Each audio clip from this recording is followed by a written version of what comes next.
찬송가 290장입니다. 우리는 주님을 배반하나 내 주 예수 여전히 나 부르사 그 참되신 사랑을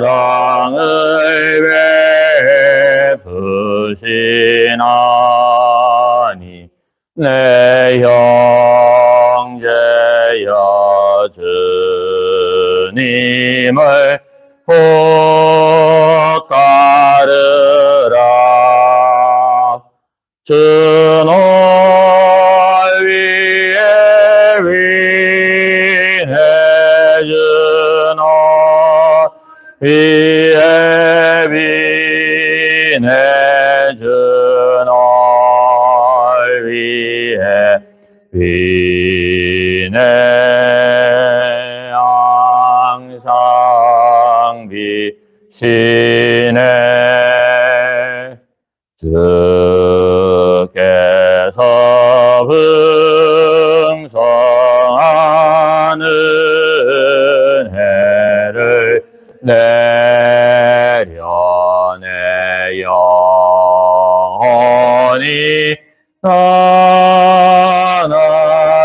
하나리보 받으니 주 예수를 너희도 의주로 섬겨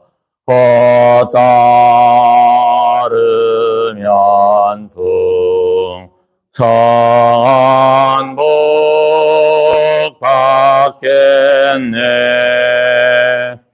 주는 위에 위해 주는 위에 위해 주는 위해 위해 항상 비시네.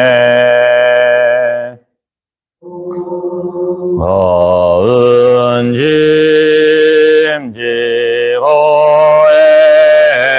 애타는 인생 주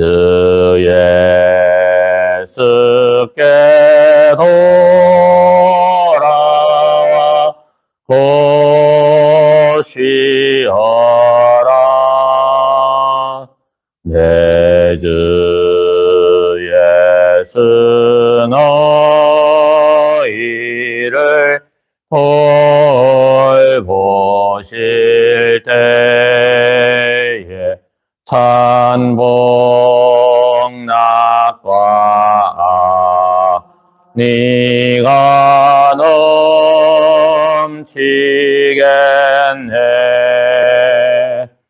주 널 위해 위해 주 널 위해 위해 주 널 위해 위해 항상 비시네.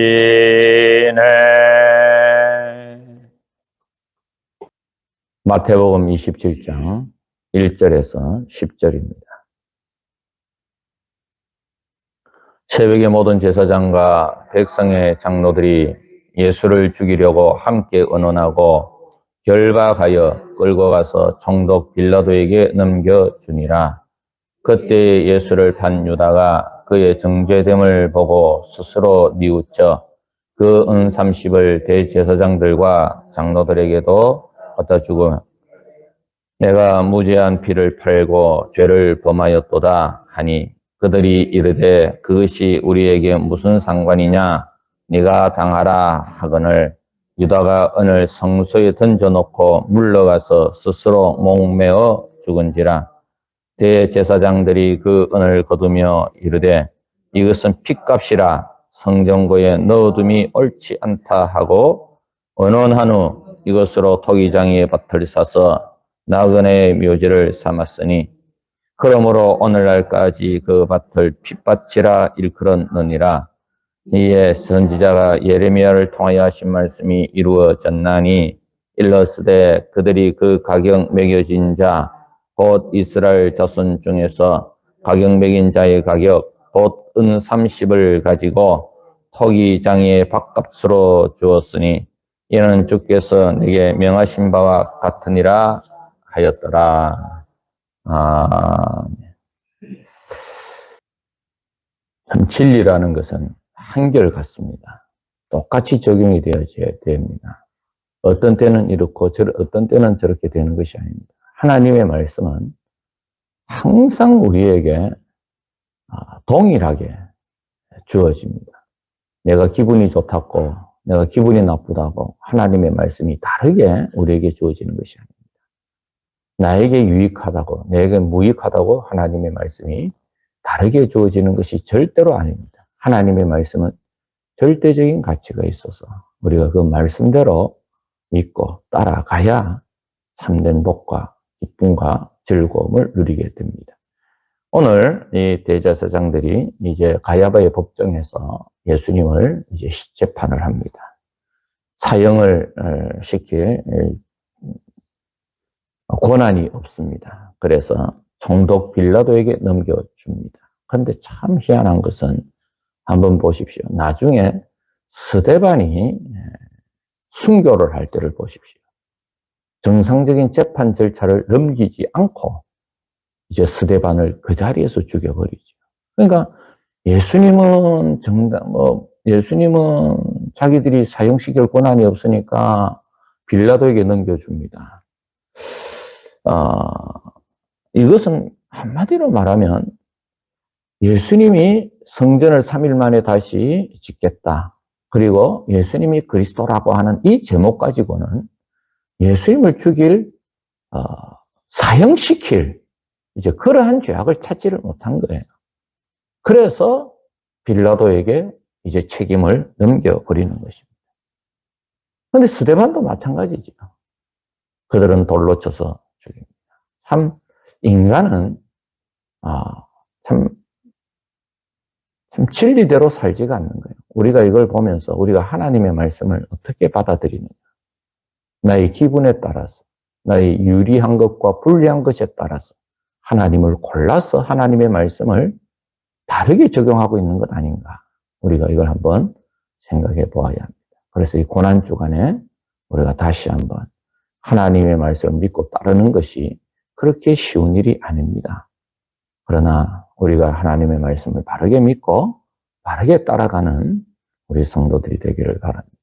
그 자체가 고난이죠. 왜? 하나님의 말씀은 이 세상과 양립할 수가 없어요. 항상 하나님은 이 세상의 죄악과 이 세상의 형편과 이 세상의 풍조에 항상 거슬러 가는 것이기 때문에 우리가 이 고난주간에 하나님의 말씀을 바로 믿고 바로 따라가는 우리 성도들이 되기를 바랍니다. 이것이 우리가 받아야 할 고난 중에 하나라는 것을 알아야 되죠. 자, 그런데 이제 유다가 예수님을 팔았죠. 그런데 예수님이 정죄가 된 것을 보고는 뉘우쳐서 은 30을 장로들에게 도로 갖다 줍니다. 그리고 내가 무죄한 피를 팔고 죄를 범하였다라고 고백을 하고 있습니다.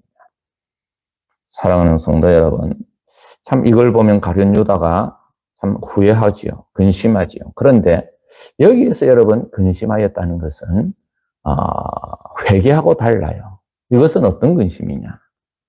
여러분 아무리 악한 자라도 죄를 지으면 불쾌하게 생각하지요. 여러분 악한 자가 살인을 저지르면 마음이 편한 줄 아십니까? 꿈에도 나타난다는 거예요. 그러니까 그게 불쾌한 거예요. 또 뭡니까? 근심과 공포에 사로잡힙니다. 그리고 이 근심은 하나님께 돌아가지 못할 절망에 빠졌다라는 말입니다. 그러나 진정한 회개는 뭐냐? 고린도후서 7장 10절에 보면 하나님의 뜻대로 하는 근심은 후회할 것이 없는 구원에 이르는 회개를 이루는 것이요. 세상 근심은 사망을 이루는 것이라. 사랑하는 성도 여러분, 우리가 하나님 앞에서 살아갈 때에 하나님께서는 우리에게 어떻게 인도하고 계시느냐. 때로는 우리가 하나님의 선택받은 자라 할지라도 죄를 지을 수가 있지요. 그러나 하나님께서는 하나님을 경외하는 가운데에서 나오는 그러한 죄악을 하나님께서는 우리에게 때로는 징계하실 수도 있지요. 그러나 하나님을 경외하는 범죄이기 때문에 하나님께서는 결국은 뭐냐? 근심하게는 만들어요. 그러나 회개를 하게 되어지는 것입니다. 진정한 회개는 뭐냐? 하나님을 경외하는 데서 나온 죄악에 대한 증오가 나오는 거예요. 우리가 비록 죄를 지었다 할지라도 하나님을 경외하기 때문에 그 죄악에 대하여 미워하게 되어지는 겁니다. 다시 말하면 그 죄에 대하여 가룟 유다처럼 불쾌하게 여기거나 근심과 공포가 있어지는 것을 뛰어넘어서 죄를 미워하게 되어집니다. 그리고 동시에 뭐가 생기느냐? 하나님의 공의에 대한 사랑과 또 하나님이 원하시는 삶을 살겠노라고 하는 그러한 욕망이, 그러한 열망이, 그러한 마음이 생겨나게 되어집니다. 사랑하는 성도 여러분, 우리가 죄를 안 지을 수는 없습니다. 그러나 여러분들이 가룟 유다처럼 불쾌하고 근심하고 공포에 쌓이고 하나님 앞에 돌아가지 못하는 그런 절망이 아니라 하나님의 뜻대로 하는 근심, 회개를 하는 우리 성도들이 되기를 바랍니다. 그런데 제사장 그런데 이제 돈을 갖다 주려고 합니다. 그러니까 그들이 말합니다. 우리에게 이 돈이 무슨 상관이 있느냐? 너가 죄 없는 자를 예수를 팔고 너가 후회하느냐? 걱정하느냐? 절망하느냐? 그래서 그 돈을 다시 가져와서 물으라고 하느냐? 이 돈하고 우리하고는 아무 상관이 없다. 여러분, 죄의 특징 중에 하나는 죄를 떠넘기는 겁니다. 여러분, 이 은 30이 어디에서 나왔습니까? 성소에서 나온 거예요. 유다 백성들이 하나님 앞에 바친 그 헌금에서 나온 돈이에요. 대제사장들이 자기의 돈으로 했습니까? 하나님의 성전의 돈을 가지고 예수님을 파는 매물로 사용했던 겁니다. 그런데 지금 여기 와서 예수님이 죄 없이, 이제 가룟 유다는 예수님이 죄 없이 죄를 정죄함을 받는 것을 보고는 후회를 하고는 이제 그거 다시 물으기를 원합니다. 그런데 그걸 받아주지를 않는 거예요, 대제사장들이. 여러분, 여기에서 대제사장들의 위선을 보게 되었습니다. 그러면서 우리에게 무슨 상관이 있느냐? 이미 죄를 저질러 놓고는 이 죄를 다른 사람에게 넘겨버립니다. 마치 그 죄는 자기와 아무 상관이 없다고 생각을 합니다. 그렇다고 해서 그것이 되어지는 것입니까? 되어지지 않아요. 여러분, 우리가 죄에 대해서는 하나님 앞에 철저하게 계산해야 되고 하나님 앞에 철저히 회개해야 된다는 사실을 기억하시기를 바랍니다. 그래서 이 고난 주간에 혹시 내가 하나님 앞에 회개하지 않은 죄가 있다면, 아직도 내가 버리지 못한 죄의 습관이 있다고 한다면 주님 앞에서 그것을 버리고 또 주님 앞에서 묵상하는 가운데에서 죄를 미워하고 멀리하는 우리 성도들이 되기를 바랍니다. 그런데 유다가 은을 성소에 넣고 물러갑니다. 그리고 스스로 목매어 죽습니다. 그러니까 그걸 보고는 대제사장들이 그 은을 거두며 이르되 이것은 핏값이다. 이 핏값이기 때문에 성전고에, 그러니까 다시 말하면 이 헌금이 이 돈이 어디에서 나왔습니까? 하나님 앞에 바쳐진 성전 금고에서 나왔던 거예요. 그런데 이제 가룟 유다가 그것을 다시 던져 성소에 잡아 넣으니까 이것은 핏값이다. 이거는 부정한 것이다. 이것은 더러운 것이다. 이것은 하나님의 성전에 들어올 수 없다라고 이야기를 하면서 토기장의 밭을 사서 나그네의 묘지로 삼아 버립니다. 참 이것이 참 눈 감고 아웅이라는 것이죠. 이미 자기들이 성전에서 해가지고 핏값으로 치르고 또 그것을 다시 돌려받았다고 해가지고 핏값으로 성전에 드리는 것이 옳지. 이미 뭡니까? 그들이 예수님을 잡으려고 하는 예수님을 죽이려고 하는 마음 자체가 범죄한 것이. 그리고 가룟 유다가 왔을 때 그 돈을 꺼내어 가지고 예수님을 핏값으로 바꾸어 버린 것도 잘못인데 그것을 다시 제자리에 넣는다고 해서 이거는 성전고에 넣은 돈이 옳지 않다. 그래가지고 그 돈으로 토기의 장을 밭을 사서 나그네의 묘지를 삼아버립니다. 참 얼마나 이것이 아이러니합니까? 토기장의 밭을 사서 나그네의 묘지로 삼았다. 여러분, 이 나그네의 묘지라는 것은 그 당시에 명절이 되어지면 외부에서 사람들이 참 많이 오지 않습니까? 그런데 때로는 예루살렘에서 유월절을 지내거나 이러는 가운데 죽는 사람이 생겨요. 그럼 그 사람의 죽은 시신을 그 고향까지 어떻게 가지고 가겠습니까? 그러니까 거기에서 예루살렘에 순례를 왔다가 죽은 사람들은 거기에 묻혀야 되는 거예요. 그러니까 여기에 뭡니까? 예수님의 핏값으로 샀던 그 토기장의 밭을 사서 나그네의 묘지로 삼았다. 그런 건 뭡니까? 객지에서 죽은 사람들의 무덤이 예수님의 핏값으로 산 그 토기장의 밭에 묻히게 되어졌다는 거예요. 그럼 여기에는 누구도 묻혔겠습니까? 이방인도 묻히는 거예요. 나그네 찾아와 예루살렘에 왔다가 나그네 사람들도 거기에서 이제 묻히게 되어지는 거예요. 여러분 한번 생각해 보십시오. 그들은 이것이 부정하다고 하여서 예수님의 핏값으로 은 30을 샀다고 해서 그것이 부정하다고 해서 성전고에 넣어두지 아니하고 토기장에 사서 거기에 나그네의 묘지로 삼았던 거예요. 여러분 이것은 이름이 없었던 땅이거든요. 그런데 두고 그 밭의 이름이 뭡니까? 8절에 보면 피밭이라 일컬음을 받았다. 그러니까는 사람들이 거기 와서 지나갈 때마다 이거 예수님이 주 핏값으로 산 땅이다. 여러분, 그들은 예수님의 흔적을 지우고 예수님의 메시아됨을 없애려고 했지만 물리적으로 겉으로라도 사람들이 예루살렘에 오면 그 밭을 볼 때마다 예수님이 피로 사신 밭이구나. 그리고 누가 혜택을 받습니까? 육체적으로. 여러분, 거기에 묻혔던 사람들이죠.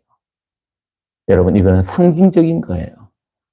사람이 죽고 난 이후에 여기 있던 사람들이 죽고 난 이후에 묻힌 것이 예수님의 핏값으로 사신 것입니다.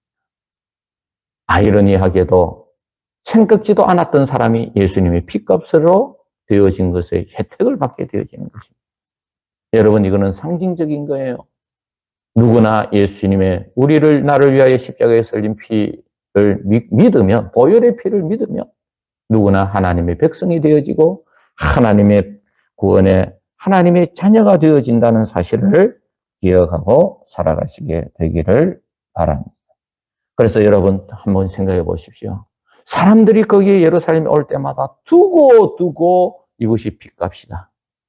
누구를 생각하겠습니까? 유대인의 배신을 생각하고 죄 없는 예수님을 십자가에 못 박았던 대제사장들의 그 만행과 그들의 죄악들을 두고 생각해요. 그래서 여러분, 악한 자는요, 자기 스스로 망할 길로 찾아가게 되어지는 것입니다.